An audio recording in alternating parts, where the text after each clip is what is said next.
How you going, everyone? Welcome back to the channel.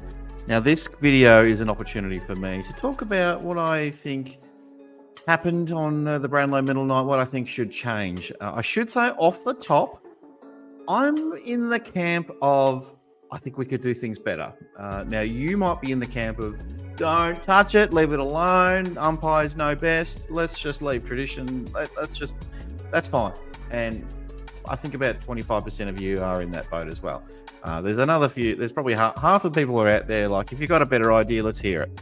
And then maybe 10% of you out there are like, oh, I've got some crazy ideas too. Let me tell you all about it. Now, I'm a wild man. I've got the crazy ideas. If you like listening to crazy ideas, that's great.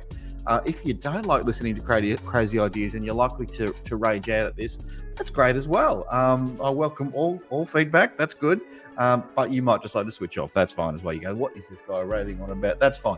But let me get into it. But before we do that, let me just say we are looking for some people to join the channel in 2024. So if you do like talking about the Cats or talking about AFL footy and you want to get in touch, please do so. And also a quick shout out. We just interviewed Steve Hocking from the not used to be former AFL, but current CEO of the Geelong Cats. So we're dropping that episode probably on Friday. We might drop it a little bit earlier for our Patreon members on our Patreon channel if you want to check that one out. So with that out of the way, let me just say again, it's a little bit left of field, some of this stuff I'm going to say. I've got some changes I want to make to the way the Brownlow Medal count works, how it's voted on, when it occurs, all that sort of stuff. So get ready. Here we go.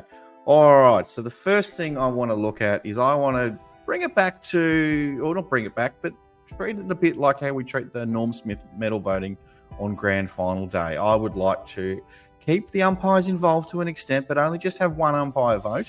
I want that to be the lead umpire on the day, whoever that may be. It's going to be different for every game. I want there to be a former Brownlow medalist voting every game, a former premiership captain, a former premiership coach, and a senior broadcaster. Now, I want 5 people voting at every single game. I'm not saying these have to be the same 5 people. There's going to be, I would say, have a voting panel or a voting membership of about 50 people. Now, they may not go to every game, but you want them there as many games as you can. You do need a minimum of 5 people for this.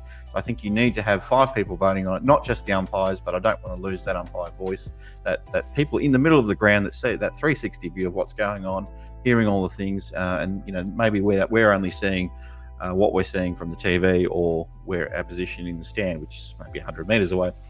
So that's what I would do first. Now, are you still with me? Thank you. If you're still with me, that's great. Well done. Big tick for you. It's going to get crazier though. All right. So the vote. How does the ballot system work under this? Now, I think a few of you are starting to agree that the umpires should at least see the match data available. So as I said, I'm expanding this out to beyond just umpires. I'm wanting some senior AFL people there, some former Brownlow Medal winners and Norm Smith Medal, whatever it is, AFL captains. So that's the kind of thing I'm going for anyway, the vibe there. I want them to have access to the match data.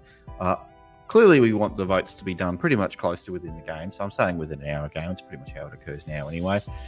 We want the panel to rank their top 5 players. Okay, so yes, we're only awarding 3, 2, 1 votes. But we want a panel of 5 people ranking their top 5 players. And whoever's got the highest score, let's say someone gets 25. Yeah, what's 5 times? Sorry, 15. Gets 15 votes. Well, they're getting the 3 votes, and then then so on and so on. Man, if there is a tie though, I do still want the umpire to split the tie there. So if there's 2 players tied on, let's say 12 votes, well, the umpire then makes the decision about who gets the 3 and who gets the 2 in that situation, and so on down the line. Okay, are you still with me? Good. If you are. If you're not, oh, well, you're not watching this anyway. But if you are, well done. Another big tick for you. All right. Probably, going back to that one already, but probably even more controversial.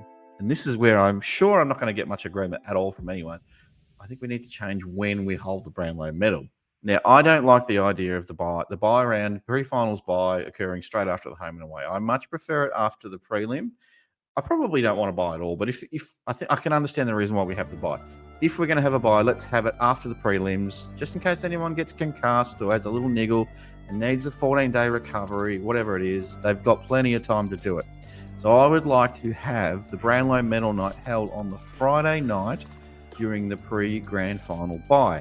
Now, there's a whole bunch of other stuff I'd love to have on during the pre-grand final bye round such as Legends games and under 18 All-Stars games, but that's probably a whole nother video. Whatever, you can easily fill up a weekend full of AFL footy content. No dramas there. But moving on, I would like the Brownlow Medal night to be more than just about one player. I want it to be about acknowledging a premiership team from 10 years ago. I want that to be something that becomes tradition. Yes, tradition you have to start somewhere with tradition. I would love this to be a new tradition where the premiership team from 10 years ago, we can ignore was it Hawthorn? We can ignore Hawthorn that just won it 10 years ago. But yes, I'd love to see that. Sort of those old players, or even maybe some current players coming back and getting some acknowledgement on the night. I want the Rising Star Award there. That was currently awarded, I think, after the home and away season. The AFL had their awards night. Really, what I'm saying is bring the AFL awards night and the Brownlow night together. Really, I want the All Australian defenders announced. And once we've announced those All-Australian defenders, I want the best All-Australian defender announced, okay? I want a medal for the best All-Australian defender. Don't have much for that at the moment, do we? We've got a Coleman medal for the best forward, but that might not always be the case. The guy who kicks the most goals may not be the best forward in the comp. Now, you might argue, well, the Brownlow medal is the All-Australian midfielder award. I don't think that should always be the case, and I think there's probably more work we can do to look at how we vote. And I think if you're taking it away from the umpires to an extent, I think you'll start seeing a lot more forwards and defenders getting a look in on Brownlow medal night.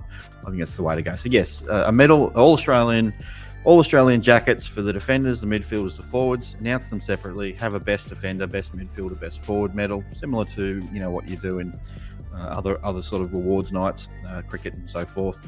And clearly have the Brownlow medalist as well. Now, we don't want a Brownlow medalist to not be in those three All-Australian groups. They have to come from that group. That's an absolute condition.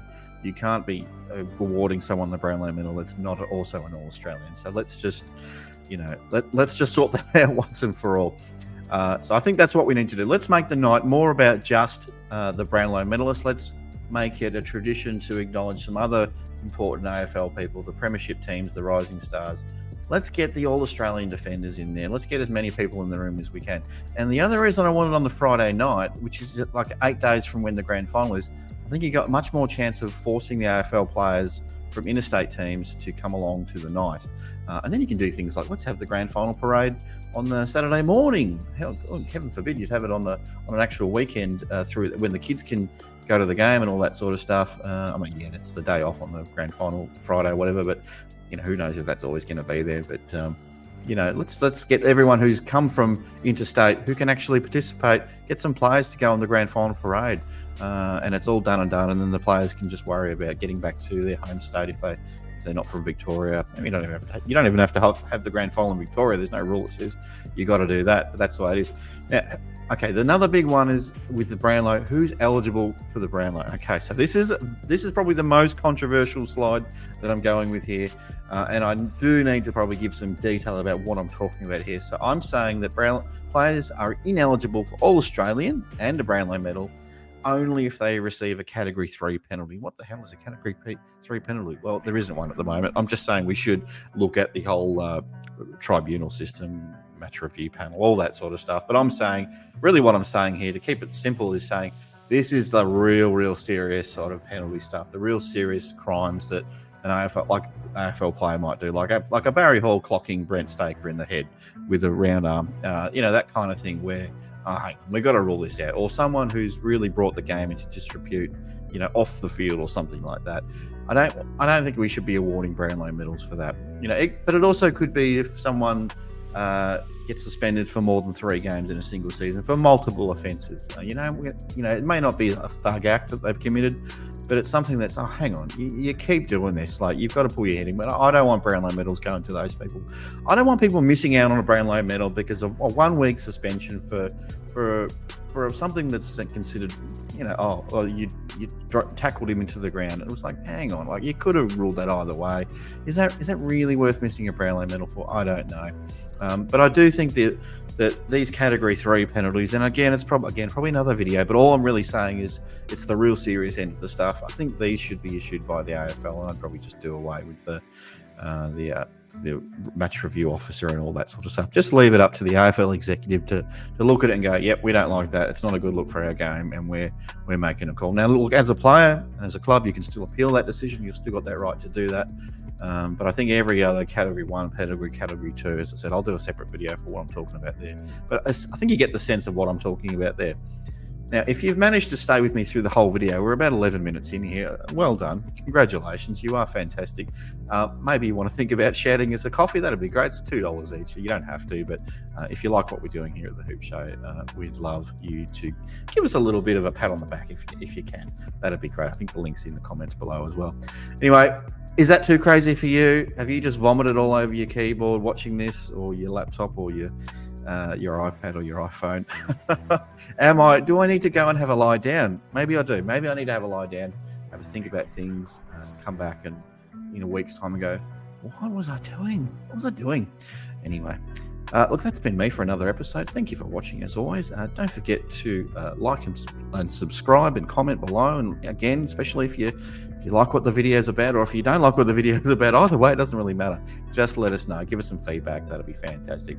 Until then, go Cats and stay Geelong strong. See everyone. Bye.